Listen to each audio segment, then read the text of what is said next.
Selama 15 tahun terakhir, serapan tenaga kerja di sektor formal terus menyusut. Gen Z atau Gen Z semakin sulit mendapatkan kerja dibanding generasi sebelumnya.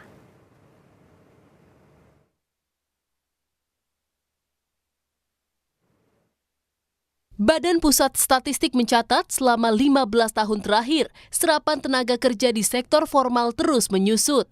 Generasi Z semakin sulit mendapatkan kerja di sektor formal dibandingkan generasi sebelumnya. Analisis tim jurnalisme data Kompas terhadap data survei Angkatan Kerja Nasional BPS menunjukkan tren penurunan serapan pekerja sektor formal. Tahun 2009 hingga 2014, serapan tenaga kerja di sektor formal 15,6 juta orang. Jumlah ini turun 8,5 juta orang per 2014 hingga 2019 dan merosot pada 2019 hingga 2024 menjadi 2 juta orang. Hal ini menunjukkan peluang masuk kerja formal di Indonesia semakin sulit, termasuk oleh lulusan fresh graduate. Wakil Menteri Tenaga Kerja RI, Afrian Syahnur menyebut salah satu kendala adalah tenaga kerja belum terserap secara maksimal. Perusahaan itu kan ingin mendapatkan yang terbaik, ya kan? Nah, jadi harus berpengalaman. Nah, oleh karena itu Kementerian Ketenagakerjaan mempunyai atau memfasilitasi program yang memang membuat anak-anak untuk bisa magang. Jumlah yang memang masih bisa direkrut itu memang sangat belum maksimal. Jadi memang ini yang harus kita perhatikan agar bisa kita membuka kesempatan kerja kepada mereka agar bisa mereka magang dan mereka juga bisa melakukan rekrutmen. Sosiolog Ida Ruwaida menyebut, merosotnya serapan tenaga kerja di sektor formal tak lepas dari minimnya pasar kerja di era digital. Bergesernya sektor industri padat kerja ke padat modal menyebabkan penciptaan lapangan kerja formal berkurang. Bahwa mereka bisa produktif, maka yang perlu dipertimbangkan adalah apakah pasar kerja itu tersedia gitu, terbuka untuk mereka. Di era digital ini memang kita sadari bahwa pasar kerja semakin terbatas karena banyak jenis pekerjaan yang sebetulnya kemudian digantikan oleh teknologi. Nah, ini yang kemudian perlu diperhatikan. Artinya memang sejak beberapa tahun yang lalu kita sudah mencoba mendiskusikan apakah kita padat karya atau padat modal. Di era digital ini kecenderungannya adalah semakin padat modal. Sementara itu, data BPS juga menunjukkan pekerja informal masih mendominasi pasar kerja saat ini. Mulai tahun 2019, pekerja informal mencapai 75,65 juta orang, sementara pekerja formal 56,04 juta orang. Selanjutnya tahun 2020, pekerja informal mencapai 75,5, sementara pekerja formal 57,79 juta orang. Lalu di tahun 2024 saat ini, pekerja informal mencapai 784,13 juta orang, sementara pekerja formal hanya 58,05 juta orang. Tahun 2030, Indonesia akan mengalami masa bonus demografi. Pada periode itu, 64% dari total penduduk 297 juta berusia 15 hingga 64 tahun atau masuk dalam kategori usia produktif. Pemerintah harus segera mengambil langkah cepat agar serapan kerja kaum produktif meningkat sehingga ekonomi Indonesia ikut terkerek naik. Tim Liputan Kompas TV. Penyerapan pekerja di sektor formal terus menurun. Apa yang melatar belakangi hal tersebut dan upaya apa yang dilakukan pemerintah untuk meningkatkan serapan tenaga kerja untuk generasi Z? Kita bahas bersama Billy Mambrasar, staf khusus Presiden dan wartawan harian Kompas, Satrio Pangarso Wisanggeni. Selamat malam, Bung Billy, Mas Satrio. Selamat malam. Saya mau ke Mas Satrio, tolong dibacakan dulu datanya dan dianalisis bagaimana kalau dari data BPS 15 tahun ini kan ada penurunan makin tajam di sektor formal seperti yang tadi sudah disampaikan di tayangan sebelumnya. Apa yang jadi penyebab ketersediaan lapangan kerja atau kualitas pekerja ini menurun kalau di sektor formal? Di sisi lain kan sektor informal yang meningkat. Betul, memang karena sebetulnya seperti juga sempat disampaikan di tayangan berita tadi, memang ada bergeseran ya yang lumayan tajam gitu dari padat modal ke padat karya, dari padat karya ke padat modal selama 15 tahun terakhir. Misalnya itu di sejumlah sektor seperti informasi dan komunikasi itu, di situ seperti melingkupi yang misalnya startup, teknologi begitu memang mengalami investasi yang jauh lebih tinggi misalnya ketimbang pertanian gitu misalnya. Kemudian juga ada sektor-sektor yang mengalami semakin berat modal seperti manufaktur atau bahkan konstruksi atau juga transportasi dan pergudangan. Itu memang artinya pertambahan investasi di situ tidak dibarengi dengan tenaga kerja yang diserap juga lebih banyak gitu Mbak Friska. Oke, kalau dengan kondisi seperti ini ke Bung Billy, apa yang dilakukan pemerintah? Serapan kerja formal ini terus menurun, di sisi lain memang kalau secara digital banyak lapangan pekerjaan baru, tapi kan banyak juga yang masih membutuhkan sektor formal ini, Bung Billy. Bagaimana pemerintah menganggap ini? Jadi sebenarnya kalau kita melihat kemajuan dari pendataan negara-negara lain, ya saya kasih contoh negara Amerika Serikat, mereka mempergunakan sistem yang namanya SSN, itu men-tagging nomor wajib pajak seseorang terhadap pekerjaan dan profesinya dia itu secara leluasa. Jadi artinya bahwa regardless doesn't matter seseorang berpindah antara sektor formal ke non formal ke informal lalu balik ke formal, itu tidak masalah selama pendataannya itu baik dan pendataannya itu cukup. Nah, yang dilakukan oleh pemerintah saat ini kita melihat secara secara sosiologis karakter Gen Z ini itu memang berpindah-pindah pekerjaan dengan cepat. Kemudian mereka lebih memilih sektor yang fleksibel, ya sehingga supply pekerjaan kepada sektor formal itu memang berkurang dari sisi supply, bukan dari sisi demand, gitu. Dan kita lihat saja bahkan tahun lalu perekrutan CPNS itu beberapa instansi itu sepi peminat, kesulitan instansi tersebut untuk mencari Gen Z mendaftar. Jadi jumlah pendaftar dari Gen Z itu menurun. Artinya memang ada karakter yang berubah. Sehingga yang perlu dilakukan pemerintah satu tadi, sistem pendataan yang harus dibuat lebih fleksibel, di mana fleksibilitas itu kita bisa men-tagging seseorang dia berpindah sektor kemanapun, dia tetap bisa di-tracking dengan baik.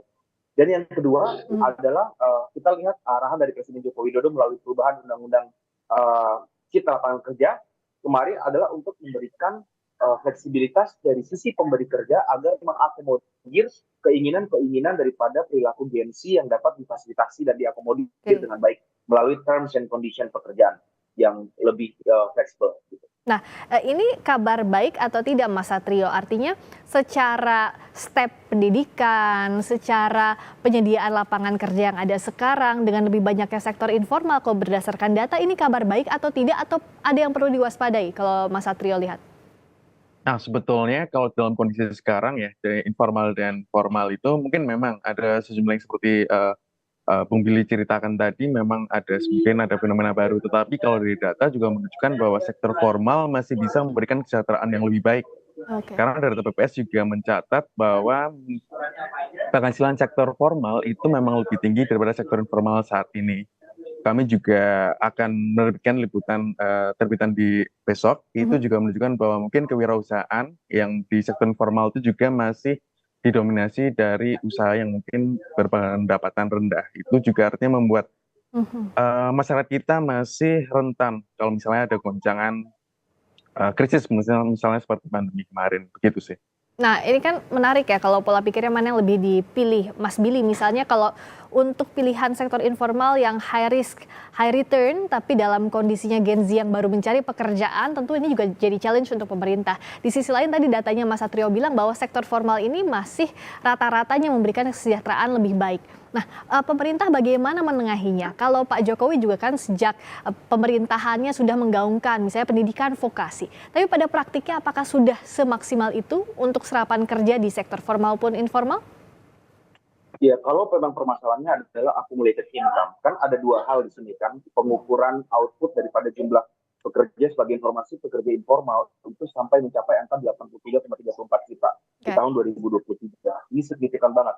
Jadi kita bicara dari sisi mana output. Outputnya adalah aggregated output. Aggregated output adalah menjumlahkan keseluruhan income yang ada, di mana karena mereka terjun lebih banyak di sektor informal dan kewirausahaan, aggregated income dibandingkan dengan gaji yang formal itu lebih rendah.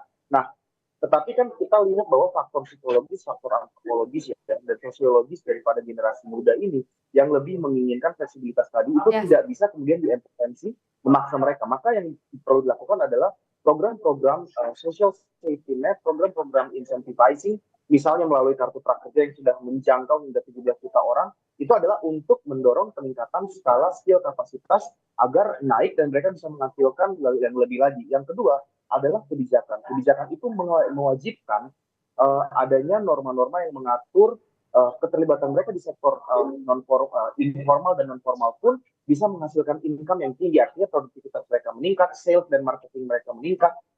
Ini harus ditunjang oleh insentif-insentif program pemerintah yang sedang berjalan dan cukup baik.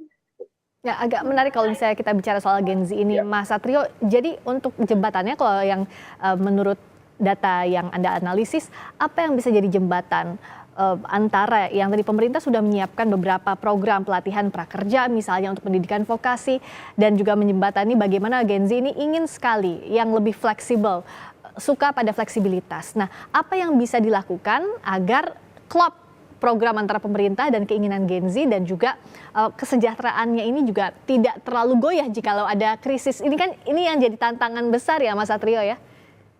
Betul, memang sebetulnya untuk sektor formal itu bukan artinya kita sudah mencapai puncak serapan sektor formal juga. Ya. Karena kalau dari data memang kita juga masih belum sepenuhnya pulih gitu. Masih ada scaring effect dari pandemi COVID-19 yang mungkin masih mempengaruhi sektor formal kita di Indonesia begitu. Jadi mungkin sebelum kita mungkin langsung masuk ke dalam bahwa mungkin ada pergeseran besar di Gen Z, mungkin juga perlu dilakukan untuk pemulihan juga sektor formal di Indonesia untuk bisa kembali ke level masa pra-pandemi.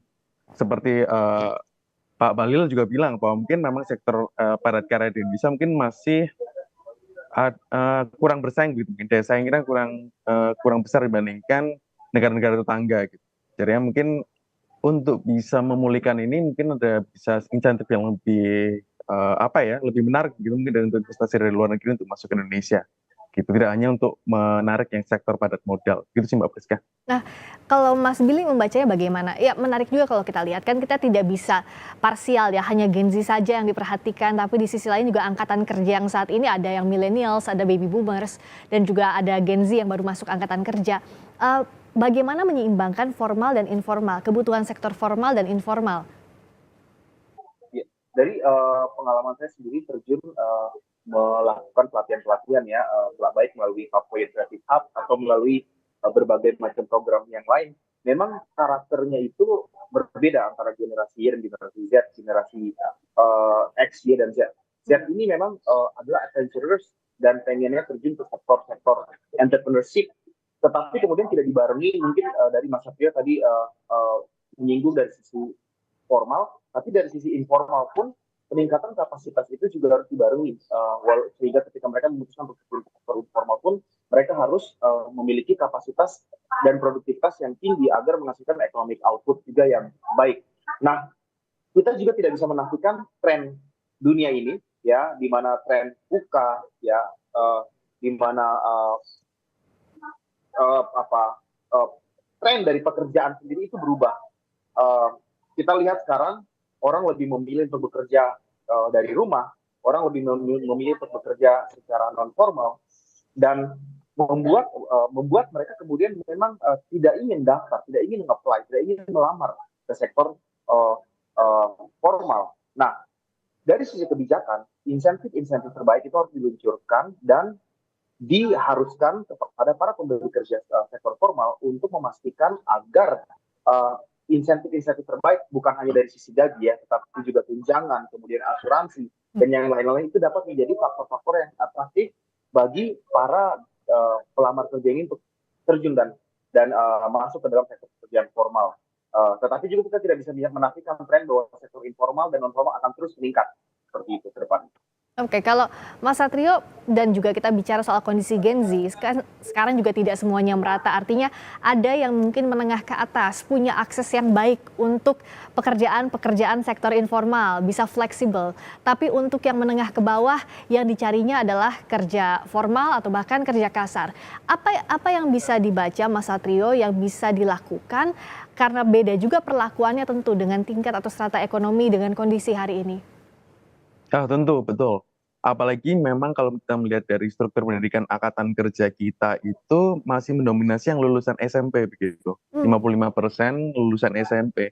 Nah, lulusan SMP itu mereka yang begitu besar jumlahnya ini, mereka yang berada dalam posisi terjepit begitu. Jadi mereka skillnya mungkin tidak begitu tinggi, mereka tidak punya modal untuk bikin usaha, tetapi sayangnya industri kita, perekonomian kita malah mulai meninggalkan mereka karena kita mulai masuk industri padat modal gitu misalnya. Nah itu dia, itu mungkin yang perlu menjadi perhatian lebih dari pemerintah untuk bisa menyiapkan mereka begitu, Ya. untuk bisa lebih mudah terserap. Baik, terakhir Mas Billy singkat saja bagaimana untuk menyerap tadi kondisi ekonomi yang berbeda-beda, misalnya lulusan SMP tidak bisa mengenyam pendidikan formal, tapi syaratnya banyaknya adalah minimal pendidikan begitu, sementara kerja vokasinya kemana nanti salurannya? Bagaimana Mas Billy?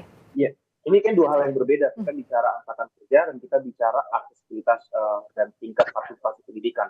Memang lulusan generasi muda Indonesia itu didominasi oleh lulusan SD dan SMP. Hanya 6,4% berdasarkan data BPS yang adalah lulusan S1. Jadi kalau kita melihat refleksi daripada jumlah angkatan kerja yang memang mayoritas dari lulusan SMA dan SMP, karena itu merefleksikan angka partisipasi murni dan angka partisipasi dasar pendidikan Indonesia yang memang mayoritas dominasi SMP dan SMA. Jadi kalau kita melihat kebijakan-kebijakan pendidikan yang diluncurkan oleh Presiden Jokowi dengan memberikan beasiswa KIP, meningkatkan dana BOS, meningkatkan anggaran pendidikan konsisten ya di angka 20% dan meningkat terus setiap tahunnya, tujuannya adalah untuk merubah struktur demografik tenaga kerja muda Indonesia itu akan berubah, dan kita lihat angkanya itu berubah jauh yang sekarang dibandingkan dengan saat pertama kali Presiden Jokowi mengambil pemerintahan itu berubah. Harapan ke depannya angkatan kerja kita akan didominasi oleh lulusan-lulusan S1 sesuai dengan cita-cita kita, seperti Amerika 30%, Singapura yang mencapai angka 50%, ke depannya akan seperti itu. Semakin tinggi tingkat pendidikan seseorang, maka semakin tinggi kapasitas juga, itu harapan kita. Baik, terima kasih Mas Billy Mambrasar, staf khusus Presiden, dan juga wartawan harian Kompas, Satrio Pangarso Wisanggeni, atas perspektifnya malam ini. Terima kasih. Sampai jumpa lagi. Terima kasih, selamat malam. Selamat malam.